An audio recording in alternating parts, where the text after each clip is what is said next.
Hello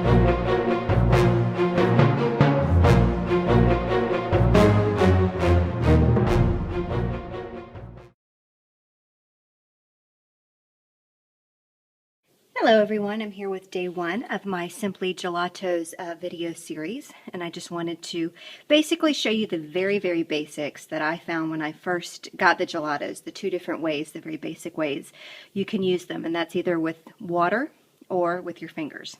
So what I've done is I have heat embossed with clear embossing powder onto, this is Hero Arts watercolor paper, but you can use regular cardstock as well.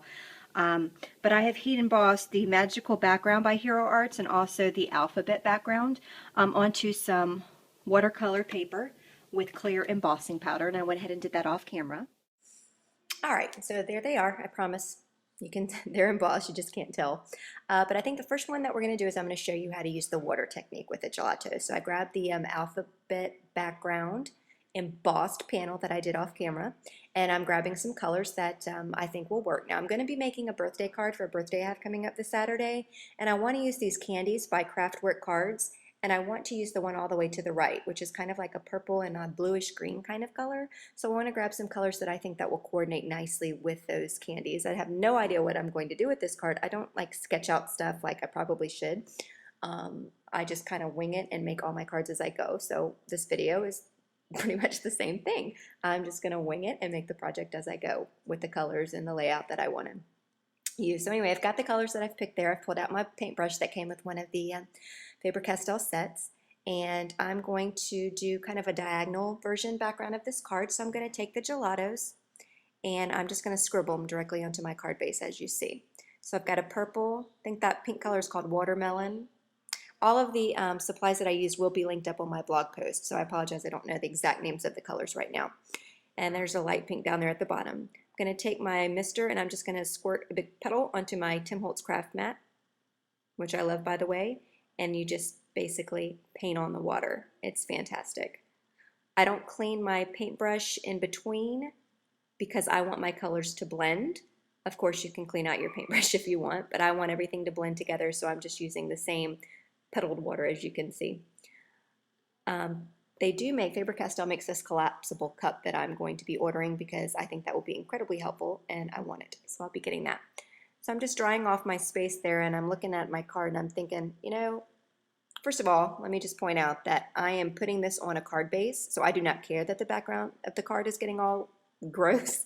But if you're doing a one-layer card, you definitely need to mask off the back of your card because you are going to get gelatos and things on the back of your project. But because I'm adhering it to a card base, nobody's going to see the back side. All right, back to the project. I didn't like the pink at the bottom, so I'm going to add a soft purple down there to that color, and that's another fun thing that we're going to do later on in the series is we're going to mix and match gelatos to create our own custom colors, which is going to be super fun. So I just added a soft purple right over that pink. I darkened up the blue a little bit, and I'm just going to keep messing around until I'm satisfied with how my card looks. Again, I'm using that same petaled water. I always go over the top with my dry cloth there because if I'm adding more color, I want to make sure I'm getting up the old color if it's still wet on there. I decided I wanted a little bit more darker purple to match with that gingham candy. And you just basically play until you're satisfied with how it looks. I'm going to grab a wet wipe and I'm going to clean up the top of my card, and doing that will bring the embossed image up to the top because the gelatos are going to resist the heat embossed image.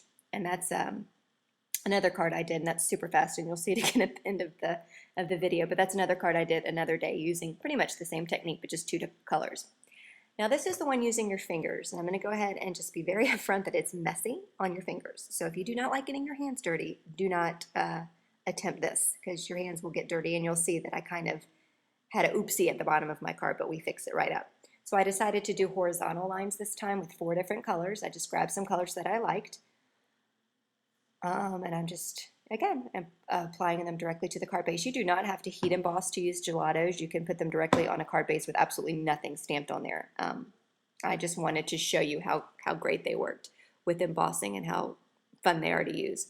So I'm blending it with my finger, as you can see, and I am not cleaning off my finger in between the blendings because I want the colors to blend together. But here's where I was talking about. My other hand had gelatos on it, so you can see I got some color down there in the bottom that I didn't mean to do. Oh, whoops. So I'm going to add some more purple so I can cover all that up. The colors I used was red, orange, yellow, and purple, but I did not, the red and the orange were too close to a color palette for my liking. So I went over it again with an orange. It still didn't look right, so I took another orange and went over it, and then I got the look that I wanted. So that's another fun thing about gelatos. You can just pile on color over color. You could do the same color, different colors, whatever you want, until you get a look that you want. And that's just super fun. So I'm going to clean off my yucky, dirty hands, and I'm going to take a wet wipe and find a clean area of the wet wipe. In each color, I'm going to find another clean area on the wipe, and I'm going to bring up, just wipe off the gelatos so that the heat embossed image shines through. And I'm applying some pretty heavy pressure because it's lightening up the gelatos. So if you want to keep the colors dark, just don't press as hard. This is just, you know, the look I was going for. Okay, so the one to the left there I did earlier, and that's the painted look, and the one to the right is obviously the one we just did. And you can see the difference. The one to the right is a lot more creamier. The one to the left, you can tell, is a little bit more watercolor, maybe a little bit more splotchy. Just depends on what look you're going for. So let me grab them all together here and show you them. All right, so the two to the right were actually done with my fingers, and the two to the left were done with the paintbrush. And I can see the difference. Hopefully you can see the difference. So I've had a lot of fun kind of looking up different techniques on using the gelatos. I keep them all in that little notebook I just briefly showed you. So I can't wait to learn more and to share more with you. So that's it for today. Again, it's just the very basics of the gelatos, using water versus using your fingers as far as smearing them around. Again, you don't have to do embossed backgrounds. I just thought it would be very helpful for this video to show you the two different looks there. So that's it for today's video. Be sure to go to my blog, laurelbeard.org, and you can see all the supplies that I used today and the different colors. And then I'm going to be looking at some classes using those tools. So stay tuned. And here's a look at the finished card. I had that circle cut out of American Crafts glitter paper. I used the little candies to make a happy face, and I cut that sentiment panel and used my finger with the gelatos to create that look. Thanks so much for watching.